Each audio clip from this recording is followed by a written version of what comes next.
Hi everyone! In this video we're going to be working through Eleanor Rigby for Violin 1.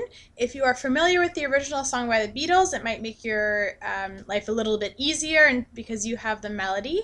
There's lots of ties in this piece that makes the beat syncopated or off the beat, but no need to worry, you're going to get it, no problem. I'm going to play through one time at our final tempo and then I'll go back and play a little slower. 1 and 2 and 3 and 4 and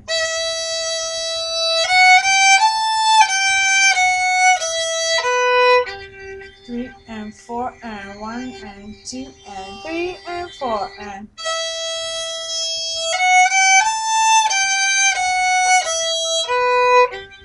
3 and 4 and 1 and 2 and 3 and 4 and 3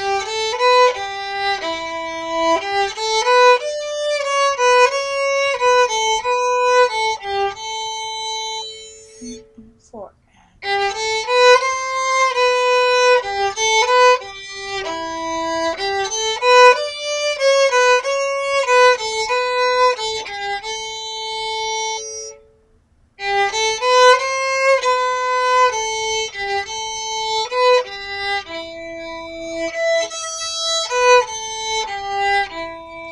2 and 3 and 4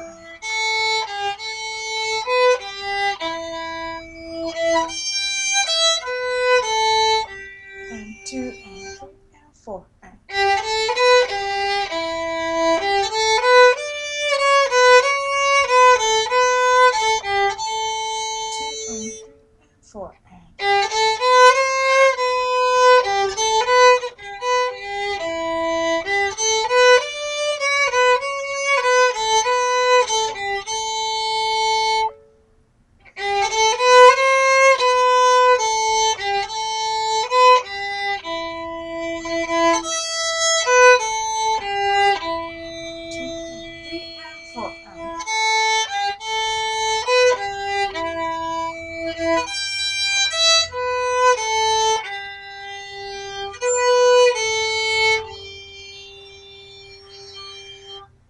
Okay, there you go. I apologize for a little mistake in the middle there. I had a little bit of a mind blank. Anyhow, I'm going to go back and play a little slower. I'd like you to pay attention to the rhythms to make sure that you change your notes at the same time I'm changing mine. We do want to be playing in unison so that it sounds like one person singing. And if we're changing our rhythm and changing the bows at different times, playing notes at different times, it's not going to sound very cohesive. So I'm going to go back. I think I'm going to break it down a little bit more. So I'm just going to play from A to B, and then I'll take a little break and continue on after that. Okay, so starting at A. 1 and 2 and 3 and 4 and 1 and 2 and 3 and 4 and 1 and 2 and 3 and 4 and 1 and 2 and 3 and 4 and 1 and 2 and 3 and 4 and 1 and 2 and 3 and 4 and 1 and 2 and 3 and 4 and 1 and 2 and 3 and 4 and 1 and 2 and 3 and 4 and. So you might have noticed on those eighth tied to dotted half, tied to whole notes, that I changed my bow direction. I ran out of bow because the notes at this tempo are quite long. So what we do is something called staggered bowing. That means that whenever you personally run out of bow, that is when you change. You might not be changing your bow direction at the same time as your stand partner, but that's okay because it creates the effect of no bow change if everyone's changing at different times. So don't be afraid to stagger your bow there, and if you need to go up bow to continue the note, you can do that. Okay, so part A you got down pretty well from what I can hear in class. So let's go on to part B. There is from B to the double bar line, so 1, 2, 3, 4, 5 bars is repeated again. So it's not as much as music as it looks like. We're going to go a little slower for part B here.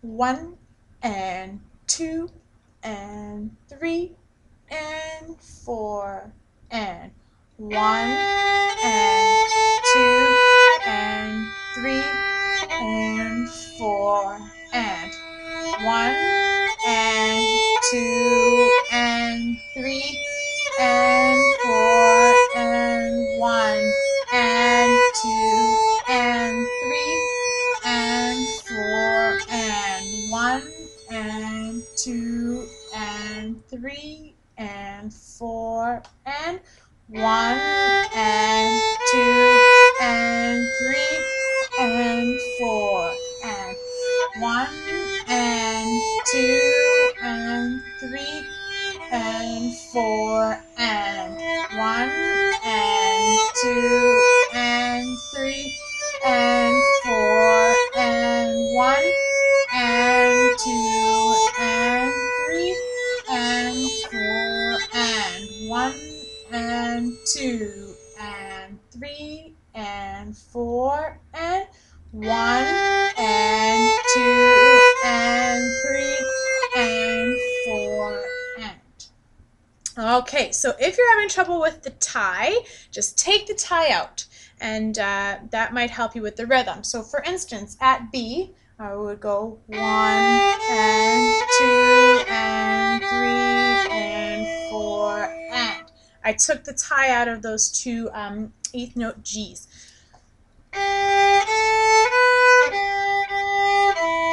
So that I can kind of hear where the E is supposed to go. And then I can put the tie back in. Because in my head, I'm thinking about what it sounded like without the tie. Ba, ba, ba, ba, ba, ba, to try and get the notes in the right spot. All right, that was B. The last section here is C. So here we go. 1 and 2 and 3 and 4 and 1 and 2. Oh, pardon me, I made a mistake there. Let's try again. 3 and 4 and 1 and 2 and 3 and 4 and 1 and 2 and 3 and 4 and 1 and 2 and 3 and 4 and 1 and 2 and 3 and 4 and 1 and 2 and 3 and 4 and 1 and 2 and 3 and 4 and 1 and 2 and 3 and 4 and 1 and 2 and 3 and 4 and. And if I was going to play the last ending, it would be 1 and 2 and 3 and 4 and 1 and 2 and 3 and 4 and. So this piece is tricky, but just keep at it. Take little parts of it at a time. You might want to focus on section B to C this practice round. Take the ties out if you need to take the ties out so that you can hear where each beat goes. Pluck it, listen to the real song, do whatever you need to do to get the melody in your head, because really that's going to help you out with this one. Happy practicing first violins and good luck.